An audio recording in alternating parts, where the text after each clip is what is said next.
My name is Elle. I'm 30 years old, and just 6 weeks ago, my world split clean in half.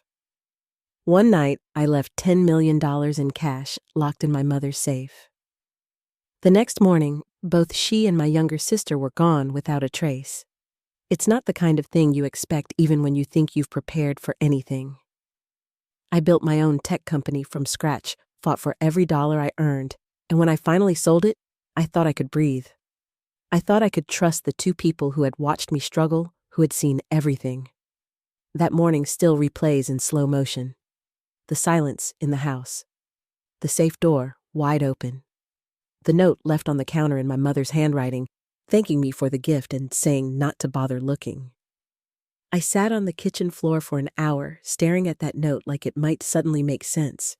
At first, I couldn't even cry. I just kept thinking, maybe there's some mistake. Maybe there's a reason, maybe they're testing me. But then came the calls that went straight to voicemail. The message from a blocked number with a photo of them boarding a private jet. And the voicemail from my sister so casual, it made me sick. It took a long time for the weight of it to land. $10 million. Gone. But that's not what broke me. It was knowing the people I loved most had looked me in the eye, smiled, and then stolen everything. I'm telling this story because I want you to understand what betrayal really feels like and what happens when you decide not to be a victim anymore.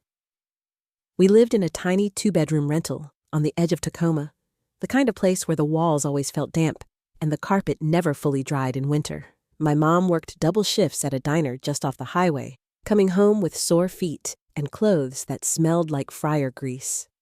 She used to collapse into the armchair by the window, close her eyes, and say nothing for hours while the TV played in the background. My sister Lena was 5 years younger and a walking contradiction. She was bright, but reckless, funny, but impulsive. One week, she'd be writing poetry and dreaming about Paris. The next, she'd be skipping school and screaming at our mom over something as small as a broken hair straightener. I kept my head down. I got good grades, picked up shifts at the corner store once I turned 14, and spent every spare hour at the library. I wasn't trying to be perfect. I just wanted out. I believed if I worked hard enough, I could earn my way into a different life. That belief became my shelter. Mom tried her best, I'll give her that. She made birthdays feel special even when we couldn't afford much. We'd share a single slice of cake from the grocery store bakery, and she'd light a candle with tears in her eyes. She always told us we were her reason for everything, and I believed her. Back then, I really did.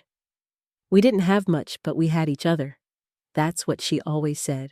And in some ways, that was true. We huddled together through storms, through unpaid bills and eviction notices, through nights when the power got cut off, and we ate peanut butter from the jar by candlelight. But even in those moments, I remember feeling separate. Like I was already carrying the weight of the family, like I couldn't afford to fall apart. Lena and I shared a room until I left for college. Our twin beds sat on opposite sides, divided by a dresser with one drawer that always stuck. She used to sneak out through the window after Mom fell asleep. I never stopped her, but I never joined her either. There was a quiet distance between us, one we never acknowledged out loud. Sometimes I wonder if Mom saw it too. If she ever felt like she was raising two completely different daughters under the same roof. She praised my discipline, but rarely hugged me. She defended Lena's chaos, but never demanded more from her. Looking back, I think she needed someone to fight for, and someone to count on. I was the latter. Still, I loved them. I loved them fiercely. Even when I felt like I didn't belong, I wanted to be enough for them. I wanted to succeed so they wouldn't have to keep scraping by. That love, complicated, lopsided, quietly desperate, was the reason I kept going. And it was also, I think, what made their betrayal hurt the way it did. I got into MIT on a full scholarship. When the email came, I sat on the floor of our kitchen with my laptop still open, staring at the screen while my hands shook. It felt unreal, like someone had reached through the noise and chosen me. But the reality of MIT hit hard. Everyone around me was brilliant, and I was just a girl from Tacoma who'd taught herself Java on a secondhand laptop. My first semester, I failed 2 quizzes and cried in the back row of an algorithms class I barely understood. I picked up 2 part-time jobs, one shelving books in the library and another wiping down tables at the student center just to pay for books and groceries. I ate cheap ramen, hoarded campus snacks, and lived off free events that offered pizza. Still, I didn't give up. I made friends with the night janitor in our lab building who let me stay late to code when I wasn't supposed to. I joined every women in tech group I could find, not just for the support, but for the quiet reassurance that I wasn't alone. Slowly, I started getting better. I wasn't the smartest in the room, but I was the one who stayed longest. That became my edge.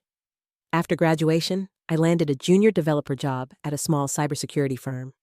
The pay was low and the hours were brutal, but I learned everything I could. Nights, I sketched ideas for a product I couldn't stop thinking about, a tool to help small businesses protect their payment systems without needing a whole IT department. At first, it was just code in a notebook and wishful thinking. But eventually, I took the leap and quit my job to build it. The first year of my startup was chaos. I maxed out 2 credit cards pitched to investors who didn't even pretend to listen, and once fainted from exhaustion during a product demo. My apartment had cockroaches, and I lived on peanut butter and dollar coffee. But something kept me going. Every time I got close to quitting, I remembered Mom's voice saying, "I was born to build." I remembered Lena's laugh when I first showed her my prototype, and I kept pushing. Eventually, the product caught on. One small bank signed up, then another. A credit union in Oregon became our test client. Word spread. By year 3, we were profitable. By year 4, we had serious acquisition offers. I went from ramen noodles to conference keynotes. My LinkedIn inbox was full of journalists and venture capitalists. People started calling me a visionary, which made me laugh because all I'd ever done was refuse to give up. But I didn't do it to be famous. I did it because I knew what it meant to feel unsafe financially and emotionally. I wanted to build something that made people feel protected, and I wanted to finally give my mom and sister the life I thought they deserved. That success felt like validation for all the nights I worked until dawn, all the times I felt like a fraud, but kept going anyway. By the time I signed the deal to sell the company, I was 30. I had money in the bank, a reputation in the industry, and a man who loved me for more than just my success. I thought I'd made it. I thought I was safe. I didn't know that the real test of everything I'd built was just beginning. The day the wire transfer cleared and $20 million landed in my account, I didn't feel joy. I felt numb, like I'd spent so long climbing a mountain that when I finally reached the top, I didn't know what to do with the view. I called my mom first. She cried and told me she always knew I'd make it, then added that maybe now I could help Lena open that boutique she'd been dreaming about. Lena didn't even ask how I was, just squealed and asked if I'd seen the new Tesla models yet. She'd been thinking about getting one. At first, I brushed it off as excitement. Of course they were thrilled. We'd all struggled for so long it made sense that they were finally letting their imaginations run free. But then the questions started coming more frequently. Mom asked if I planned to keep the money in the bank or if I'd be withdrawing it in cash. Lena sent me links to luxury handbags and said it was just inspiration for her boutique. Thanksgiving dinner was the first time I felt it for real, that shift in energy, like something had tilted in our dynamic. Lena kept taking phone calls in the hallway, whispering like she was hiding something. Mom asked pointed questions about how long I'd be holding on to the funds before buying a house. I caught them exchanging glances when they thought I wasn't looking. I told myself I was imagining it, that success made people act weird sometimes. That maybe I was just sensitive because I'd never had this much before and I didn't know how to be around family without guilt or obligation. But still, the unease grew. Jason, my fiancé, noticed too. After one dinner, he asked why Mom kept referring to the money as ours. I laughed it off, said she didn't mean it that way. But the truth was, I didn't know what she meant. I didn't know what any of it meant anymore. The weirdest part was how they stopped asking how I was doing. Nobody asked how I felt about selling the company. Nobody asked if I was scared or overwhelmed or just plain tired. All they wanted to know was when I'd buy the house, how much I was putting down, and whether I'd considered paying cash. The more questions they asked, the more I started keeping details to myself. I didn't want to believe anything bad, but deep down, something felt off, something cold and quiet, like a current pulling just beneath the surface, waiting for me to step too far. I didn't know what it was yet. I only knew I didn't feel safe. Not in the way I had expected to. Not with them. I sat in the private banking office, fingers tapping against my thigh, trying not to show how nervous I was. The manager, a man in his 60s with thin hair and expensive glasses, kept adjusting his tie like he couldn't get enough air. He glanced down at the form again, then back up at me like I might suddenly change my mind. He told me this wasn't typical. Nobody withdrew $10 million in cash. Not in this century. He reminded me of wire transfers, safety, and efficiency. But I'd already made up my mind. The seller of the house I wanted was fielding multiple offers, and a full cash bid gave me the edge. The house wasn't just a house. It was the first thing I was doing for myself. He sighed, got the paperwork started, and explained that they'd need 3 business days to coordinate with the regional vault. The money would arrive in sealed, tamper-evident bags, each tagged and numbered. I nodded and signed my name, looking oddly fragile on such serious documents. Jason wasn't thrilled when I told him. We were having dinner at our usual Italian spot when I dropped the news. He set down his fork, barely touched his meal. He kept asking, what if something went wrong? What if someone followed me, or worse? I told him I had security lined up. Kyle's company, the one we both trusted. 2 armed guards would escort me, and the money would only stay 1 night at my mom's. He shook his head, not in disagreement, but in quiet frustration. He said I was underestimating the risk. I told him I wasn't. I told him this was the smartest way to win the house. I didn't tell him I didn't fully trust keeping that much cash in a bank box. I didn't tell him I needed to feel in control.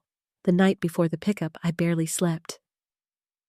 I lay awake, listening to the hum of the refrigerator, heart pounding like it knew something I didn't.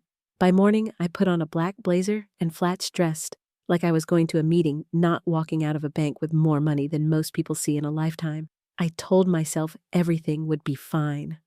I wanted to believe it, but something in me had already started to crack. The morning light came through the curtains like any other day, soft and golden across the faded carpet of my childhood bedroom. I stretched, blinked twice, and for a split second forgot what was waiting in the room down the hall. Then I remembered the safe, the cash, the house I was supposed to secure that afternoon. The hallway felt colder than I remembered. No coffee brewing, no sound of dishes clinking in the kitchen. I called out for Mom. No answer. Knocked gently on her door. Still nothing. The bed was made, pillows stacked too neatly. I tried Lena's room. Same thing. Empty. Silent. That's when the dread kicked in. I walked to the office, hand already shaking as I reached behind the bookshelf. The panel slid open. The safe door hung wide like a wound. The duffel bags were gone. I stared, blinking fast, willing the scene to change. It didn't. I fell to my knees, heart pounding so hard I thought it might burst. I opened drawers, checked closets, and under beds like somehow the money might be hiding. But it wasn't. In the kitchen, a single sheet of paper sat propped against the coffee maker. My name is written in Mom's tidy script. I read it once, then again. Thanks for your money. Now we can live our dream life. Don't try to find us. Mom and Lena. My legs buckled, and I sank to the floor, note clenched in both hands. The world tilted, my stomach twisted. I couldn't breathe. I called Lena, straight to voicemail. I called Mom, disconnected. I texted nothing. Then came the photo, a blocked number. Mom and Lena are on a private jet ramp, wearing oversized sunglasses, smiling widely. The message said, "Always wanted to fly private. Thanks for making it possible." That's when I screamed. Not out of rage, not even grief. It was the sound of something breaking loose inside me. Jason found me hours later, sitting on the kitchen floor, still in my pajamas, shaking. He kept asking what happened, but I couldn't make the words come out. All I could say over and over was, "They're gone. They took everything, and I never saw it coming. Not from them. Not like this."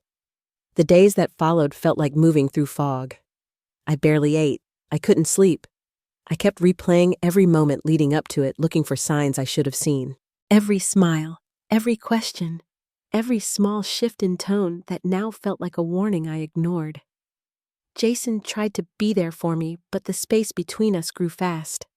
I stopped returning calls, skipped meals, canceled meetings. I turned down a consulting offer that would have paid more in 6 months than my first year out of college. My inbox filled with sympathy, then silence. People stopped reaching out. I couldn't blame them. My lawyer said it might be hard to recover the money. International laws, family ties, gray areas that made everything murky.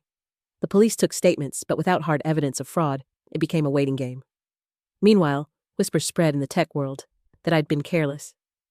I let emotions cloud my judgment. I gave $10 million to people without a contract. I started therapy because I didn't know what else to do. Dr. Rhodes had a warm voice and a wall full of abstract paintings. In her office, I said things I hadn't said out loud. I felt stupid. I felt used. I wasn't sure if my mom ever loved me or just needed me. I told her about how hard I worked to keep everything together even as a kid, how I never wanted to be a burden, and how in the end, it didn't protect me from anything. She said betrayal from family rewires something inside us. It makes us question our own instincts. That healing means sitting in the discomfort without letting it define us. I nodded, even though I didn't fully believe it yet. Most nights I still woke up sweating, heart racing, half convinced I'd imagined it all. One night, Jason sat across from me on the couch. He said he felt like I was disappearing. I had to choose between staying stuck in what happened and trying to live again. I didn't answer. I didn't know how. A week later, he packed a bag and left. Said he'd come back when I was ready to let him in again. I didn't stop him. Losing him didn't even hurt the way I thought it would. It just deepened the hollow space already growing inside me. By then, I wasn't sure who I was without the company, without him, without the illusion of family I had clung to for so long. I sat in that stillness for weeks, just breathing, just surviving. And slowly something in me began to shift. Not toward hope, not yet, but toward something else, a question I couldn't shake. If they took everything from me and I was still standing, what exactly did they steal? And what did I still have left to fight with? The call came at 2:17 a.m., slicing through the silence like a siren in fog. I was half asleep, half sinking into another restless dream, when the phone buzzed beside me. The name on the screen made my chest tighten. Trevor, one of the security guards from that night. His voice was calm but urgent. He said we needed to speak in person. It couldn't wait until morning. 20 minutes later, he stood in my doorway wearing his security uniform, eyes shadowed with something that looked like guilt. He asked if I'd let anyone into the apartment recently, if the locks had been changed. I told him no. I hadn't touched anything. I hadn't even left. He looked around the room like he was checking for microphones, then sat down across from me. He said the money my mom and Lena took was fake, that it wasn't real currency. My brain couldn't process the words at first. I stared at him, waiting for a punchline that didn't come. He explained that before the drop-off, I'd signed a protocol order to swap the real cash for high-grade counterfeits as a precaution. I blinked, confused. I didn't remember that. He reached into his folder and pulled out the signed authorization. My signature. My handwriting. I stared at the curve of my name. It was real. Somewhere between nerves and logistics, I'd agreed to the swap without even realizing what it meant. I had protected myself without knowing it.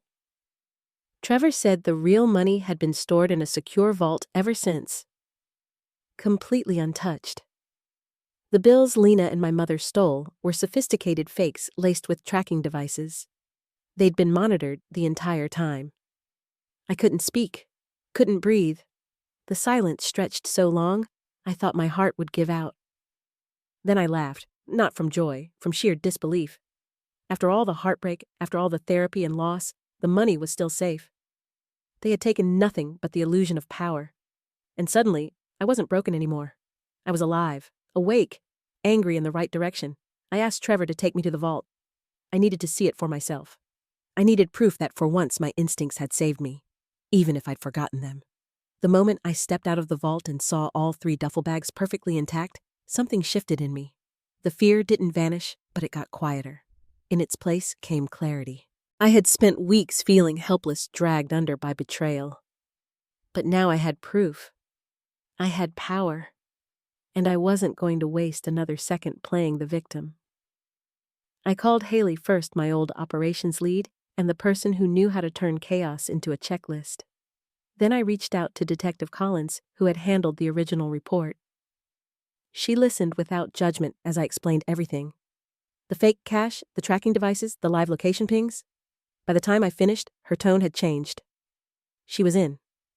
Trevor arranged secure communications between all of us.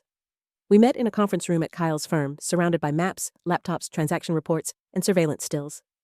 It felt like a war room. I didn't care. I welcomed it. Because this wasn't about revenge. It was about closure. It was about taking my story back. We reviewed every stop Lena and my mother had made since they vanished. Dubai, then Monaco, now Nice. They were spending the fake money fast, not realizing it was worthless beyond appearances. That gave us a window, a pattern. Haley predicted their next move would be Milan. High-end shopping, discreet hotels, and just enough flash to stay unnoticed. I ordered tickets. Jason reached out after hearing the update offering to help. I said no. I wasn't ready to let emotions cloud this part. I needed to see it through on my own terms. For the first time in weeks, I felt steady, focused. I wasn't chasing anymore. I was tracking. I wasn't reacting. I was preparing. We coordinated with Italian authorities, shared evidence, and created contingency plans. I made sure every angle was covered. I wanted the confrontation to be clean, legal, and irrefutable, not because I needed them punished, but because I needed to know I hadn't been broken for nothing. As the plane tickets were printed and final plans locked into place, I looked around the table at the people who showed up when it mattered. I didn't say it out loud, but I felt it. This time, I wasn't alone. And this time, I was ready. The restaurant was quiet, elegant, tucked into a side street just off Piazza della Scala. I arrived 5 minutes early, dressed in black, with my hair tied back, calm, in a way that felt foreign but earned. They were already seated. My mother, in pearls, Lena, in designer sunglasses, didn't bother to remove them. Neither of them looked surprised to see me. I slid into the seat across from them and ordered an espresso. Lena started to talk something about misunderstandings about how they'd planned to return everything. I held up a hand. I told them I didn't come for apologies. I came for facts. I took out my phone and placed it gently on the table. I told them the money was fake, that it had been fake the entire time, that every bill they touched was traceable, that I knew where they stayed in Dubai, who they dined with in Monaco, the store in Nice, where Lena tried to buy a sapphire clutch and was denied when the scanner failed to read the serial on a $100 bill. My mother's face fell first. Not in shock, but in slow, dawning calculation. Lena laughed, then stopped when I slid a folder across the table. Inside were stills from airport cameras, bank logs, and flight itineraries, and a printed transcript of the voicemail she left me bragging. She picked it up, then dropped it like it burned. I told them the real money was untouched. I told them the police were outside waiting for the call. I said if they walked out quietly, I'd let the Italian authorities handle it. No press, no scandal. But if they resisted, I had lawyers who would make sure every court from here to Seattle saw exactly who they were. My mother didn't speak. Not once. She just looked at me like she didn't recognize the person sitting in front of her. I didn't either. I had become someone she never expected, someone she couldn't manipulate, someone who didn't need her love anymore to feel whole. Lena stood first, said something under her breath that I couldn't hear. Then the police came in quietly like a ballet. No scene, no cuffs in public, just resolution.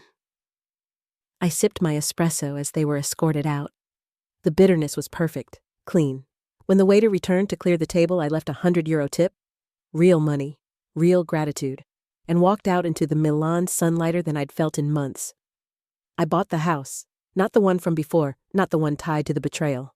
A new one. Smaller, quieter.